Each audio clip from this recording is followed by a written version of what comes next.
굉장히 추우시죠? 예, 아마 여러분들께서 마음속에 가지고 계신 이렇게 분노를 가지고 추위를 충분히 이겨내시라고 생각을 하고요. 제가 지금 말씀드리고 싶은 것은 지금 앞에서 세 분의 훌륭하신 분들께서 국내외 정세 많은 부분을 지적하셨어요. 저는 제 전공이 이제 주로 외교안보 분야이기 때문에 외교안보 부분에 관해서 현 문재인 정권이 과연 얼마나 심각하게 이 안보 파탄이라고 흔히 그러지 않습니까?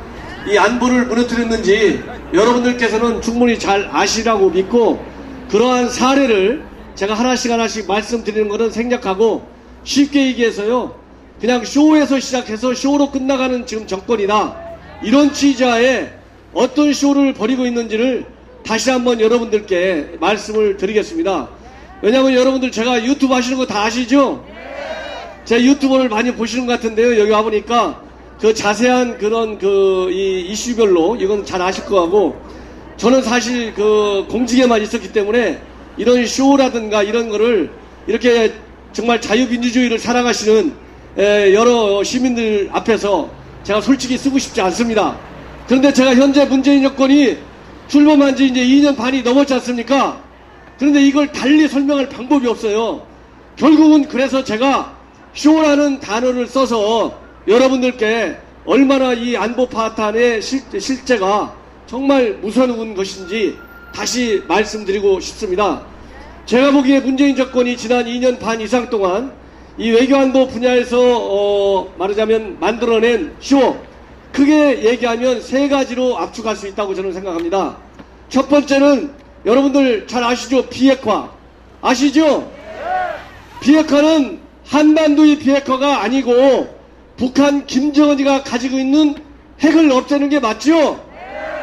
그런데 아직도 현 문재인 정부는 비핵화의 개념이 지금 여러분들이 생각하시는 북한 핵을 폐기하자는 것인지, 조선반도에 있는 핵을 폐지하자고 하는 김일성 때부터 내려온 조선반도 비핵지대화에서 얘기하는 핵을 없애자는 것인지 분명하게 밝히고 있지 않아요.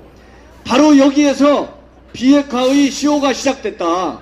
때는 바야흐로 이제 거의 2018년도 3월이니까 거의 2년이 다 돼가잖아요. 2018년 3월에 특사단 일행이 김정은이 만난 거 아시죠? 김정은이 앞에 가서 고개 쫙 아래로 내리고서 받아쓰기 온 거 여러분들 TV 통해서 다 보셨죠? 받아쓰기만 열심히 해왔지 김정은이가 정말 생각하는 게 뭔지에 관해서 연구를 제대로 안 했거나 했는데도 불구하고 김정은이의 진위를 제대로 우리 국민과 국제사회에 말하지 않았어요. 그것이 쇼의 시작입니다. 그래서 평양에 갔다 와가지고 미국과 일본 우리 우방국을 돌아다니면서 한바탕 흥분의 쇼로 몰아갔어요. 그래서 한 게 뭡니까? 2018년도에 정상회담 했죠? 남북한 간에 3번 정상회담하고 미국하고 한 번 정상회담 했는데 나온 게 뭐가 있죠? 하나도 없죠? 결국 나온 거는 대한민국이 지켜야 할 한미동맹, 한국과 미국과 일본 세 나라가 대한민국과 한반도 동북아의 평화와 안정을 지켜내야 되는데 이 큰 두 개의 축을 무너뜨리는 결과밖에 나타나지 않았어요. 그러니 쇼라고밖에 할 수 없지 않습니까? 그래서 이러한 잘못된 정책을 해놓고서도 그 사람들이 지금 2년 반이 넘었는데도 불구하고 여러분께서 힘들게 벌으신 그 세금을 가지고 국록을 먹여 살리고 있어요. 이렇게 외교안보 무능자들이 현재도 청와대를 비롯한 정부 요직에 다 앉아있는데 이런 걸 우리가 용납할 수 있겠습니까? 그래서 이러한 쇼는 빨리 끝나야 되겠다. 빨리 끝나지 않으면 결국은 가는 게 뭡니까? 핵을 머리 위에 이고 사는 불행한 대한민국이 된다. 그러면 이 핵은 결국은 여러분들 세대는 물론이거니와 살아가는 우리 자식들에게도 우리 후손들에게도 언제 어떤 위협으로 올지 감이 충분히 예상이 되지 않겠습니까? 지금 바로 어제만 하더라도 이게 쇼했다는 것이 나타나고 있는 가장 중요한 하나의 예를 들자면 스위스에는요 우리 대한민국 대사관도 있지만 북한 대사관도 있어요. 그 스위스에서 유엔 구축회의가 열렸는데 북한 외교관이 뭐라고 얘기했습니까? 미국이 북한에 대한 적대 정책을 폐지하지 않으면 자기네는 핵을 포기하지 않겠다. 이렇게 얘기했어요. 그리고 지난 연말에 여러분들 노동당 전원회의 한 거 다 아시죠? 노동당 전원회의에서 한 여러가지 이 공표사항들이 있는데 우리 대한민국 국민의 생명과 재산, 그야말로 우리 안보에 가장 중요한 얘기를 했어요. 뭐냐? 신형 전략무기를 계속해서 개발하겠다고 했어요. 김정은이가 지금은 핵이라는 말을 잘 안 써요. 왜? 계속 쇼를 해야 되니까. 김정은이가 자기 입으로 핵이라는 말을 쓰면 아 김정은이 거짓말하는구나 너무 쉽게 알 수 있잖아요. 그래서 핵이라는 말은 조용히 뒤에다 감춰놓고 앞에다가 전략무기라는 단어를 씁니다.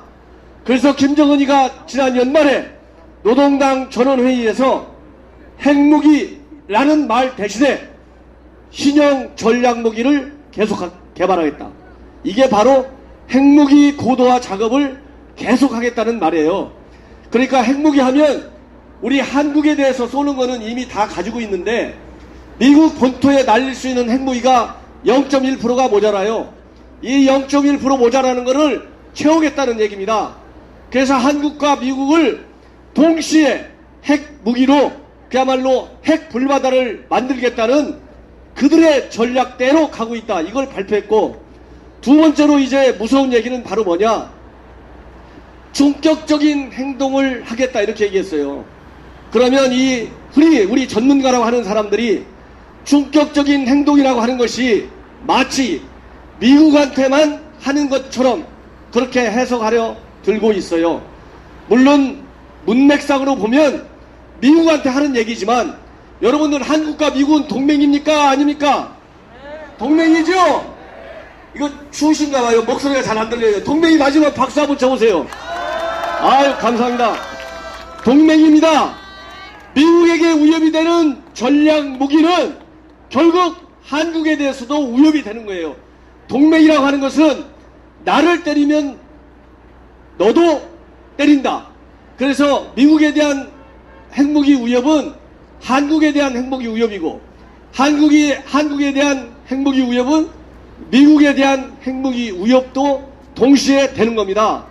그래서 겉으로는 미국을 위협하는 것 같은 발언이지만 한국도 당연히 해당되는데 우리 국내에서는 이 말이 마치 미국한테만 하는 위협인 것처럼 잘못 이해하고 현 문재인 정부가 이런 거에 대해서 말 한마디 안 하는 것도 그냥 넘어가려고 하는데 그냥 넘어가서 되겠습니까? 안 되는 것이죠? 바로 김정은이가 이런 걸 노려가지고 충격적인 행동을 하겠다 이러고 있어요. 그리고 이 대목에서 또 한 가지 우리가 간과해서 안 되는 점은 지금 김정은이가 문재인 정권을 대화 상대로 인정합니까? 안 하죠? 왜 그렇습니까? 상대할 만한 능력과 자격이 없는 거가 다 들통이 났지요? 김정은이가 시키는 대로 다 속아 넘어가고 있죠?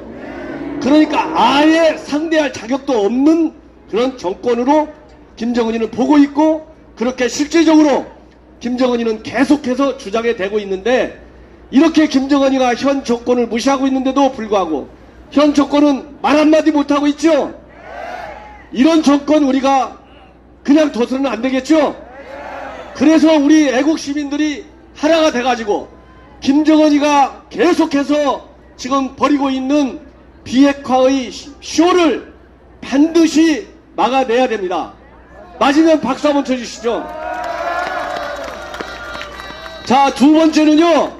이제 비핵화 쇼 하다가 2년 됐는데 이제 비핵화 쇼에 속았다는 거 다 전 세계가 알죠? 대한민국의 진보 계층만 몰라요. 맞습니까? 이러니까 이제 비핵화 쇼 가지고 말하자면 현 정권이 이 실패한 국정을 덮을 수가 있어요, 없어요? 못 덮죠? 그러니까 다시 꺼내드는 쇼가 뭐냐? 관광쇼예요. 여러분들 지금 한가롭게 금강산 관광할 때입니까? 지금 우리 민생경제가 파탄이 나가지고 정말 곳곳에 다녀보면 문 닫은 첩보가 하나둘이 아니고 정말 좋은 일자리를 찾지 못해서 이리저리 헤매고 돌아다니는 20대, 30대의 청년이 하나, 둘이 아닌데 지금 금강산 관광할 때입니까? 우리 대한민국 국민 한 명의 생명은 5천만의 생명과 같지요? 이미 2008년도에 박광자 씨가 금강산에 관광하러 갔다가 불행한 변을 당한 거 다 아시죠? 그럼에도 불구하고 지금 유엔 제재에 걸리네 안 걸리네 한가롭게 따질 때입니까? 지금 유엔 제재 결의안 한 구절에 금강산 관광이 해당이 된다 안 된다 이렇게 여유롭게 따질 때예요? 아니죠? 지금 문제는 뭐냐? 국제사회가 이제 쇼하는 걸 보니까 김정은이를 그대로 둬서는 안 되겠다. 더 제재를, 경제 제재는 경제 제재대로, 또 군사적인 압박과 위협은 위협대로 가하면서 김정은이가 반드시 시간이 걸리더라도 핵을 폐기하도록 만들어야 되는데, 이러는 와중에 지금 대한민국 정부가 금강산 각자 알아서 가는 거는 괜찮아, 이거 용서할 수 있어요? 이렇게 관광하면 지금 우리 대한민국이 이렇게 어려운데, 해외 옛날에 이 문재인 정부가 들어서기 전에 다녔던 관광하면서 해외에서 우리 국민이 대한민국 국민에게 느끼는 그야말로 우리가 국존심이라고 하죠. 국존심. 대한민국 국민으로서의 명예와 자긍심 대단한데, 여러분들 해외 나갔다 오셨지만 최근에 해외 나가면 자신 있습니까? 없지요? 그런데 그런 불행한 지금 현실을 외면하고 겨우 생각한다는 게 금강산 관광했다. 지금 관광 타령을 누가 하고 있습니까? 김정은이가 하고 있죠? 김정은이가 관광 타령 해가지고 지금 돈줄이 딱 막히니까 그 출구를 찾느냐고 금강산 이 갈마지구, 원산지구 이런 관광지를 개발해갖고 외국 사람들 불러들이려고 하는데 잘 안 와요. 그러니까 우리 관광객을 각자 가라. 그러면 신명안전 아까 말씀드린 대로 10여 년 전에 박광자 씨 사건이 났는데 어떻게 할 거냐. 그러니까 여러분들 언론 보셨어요?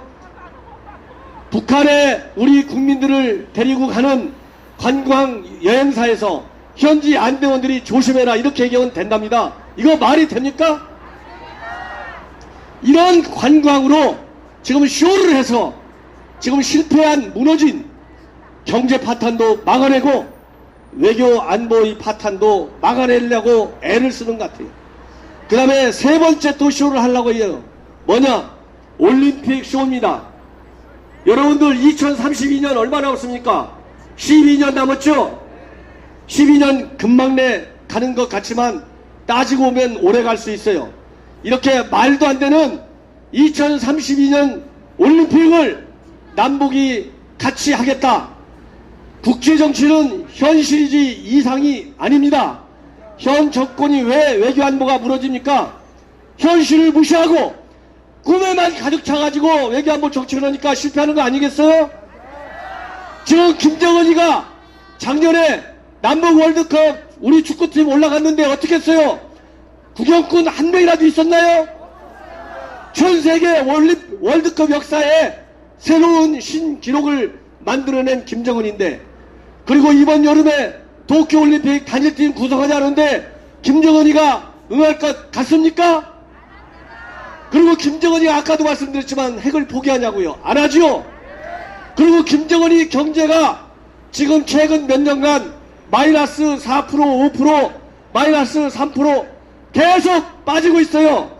북한 경제가 망해가는데 지금 올림픽을 우리 엄청난 돈을 들여서 북한에까지 하면 북한이 돈이 없는데 어떻게 올림픽을 만들어요? 국제사회 신뢰도 없고 그러면 누구들로 올림픽 도와줘야 되겠어요? 결국은 여러분들이 낸 세금, 남북협력기금, 각종 이름을 붙여갖고 돈을 만들어갖고 도와줘야 됩니다. 그런 올림픽을 하겠다는데 우리가 받아들일 수 있습니까? 자, 비핵화 평화쇼 안 되는 거 이제 다 확인됐죠? 관광도 해서는 안 된다. 미국이 뭐라고 그랬어요? 그거 함부로 건들지 마. 비핵화하고 관광이든 뭐 도로철도든 같이 가야 돼. 속도 너무 내지 마라. 똑바로 해라 얘기했죠? 지금 미국이 대국이기 때문에 우리가 미국을 따르고 미국의 외교 결정을 존중해야 되는 게 아닙니다. 한미 동맹이라는 틀도 있지만 김정은이의 잘못된 대남 적화 전략, 그 수단으로 핵과 미사일을 쓸 수 있는데 그것을 막아낼 수 있는 외교력과 군사력, 경제 능력을 갖고 있는 나라는 이 세상에서 미국이 제일 센 나라요. 그래서 우리가 미국과 공조를 해야 되는데 이런 얘기를 한 해리스 대사를 조선 총독이다 이거 용납할 수 있어요? 동맹을 깨자는 얘기인데 동맹 깨지기를 바라는 사람이 누굽니까? 김정은이잖아요. 이래서 올림픽, 관광, 비핵화 3종 지금 쇼를 하고 있는데 제가 보기에는 절대 성공하지 못합니다.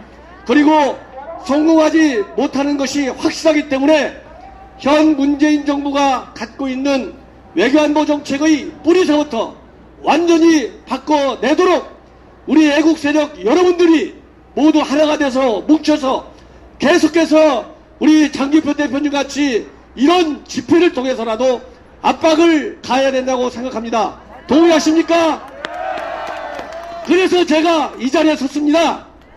그래서 제가 달리 많이 얘기하고 싶은데요. 선거를 위해서 선거 얘기하면 저 잡아간대요. 그래서 절대 선거에 위반되면 되는 일이 돼서는 안 되기 때문에 이렇게 원론적으로만 제가 말씀을 드리고 앞으로도 우리 장기표 대표님이 이렇게 집회하시는 이 행사를 통해서 국정 전반에서 어떤 실패가 있는지 여러분들께서 제대로 비판하고 견제해야 우리 후손들이 아름다운 나라에서 살 수 있다. 이런 말씀을 드리면서 제 연설을 마치도록 하겠습니다. 대단히 감사합니다.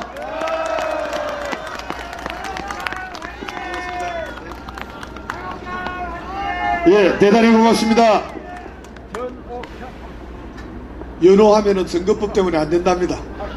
우리 혹시나 출마하실 분들은 연호하면 안 된다고 사전에 말씀을 해 주시네요. 예. 전옥현 전 안기부 1차장님이 국정 전반에 대한 소상하게 좋은 말씀을 해 주셨습니다.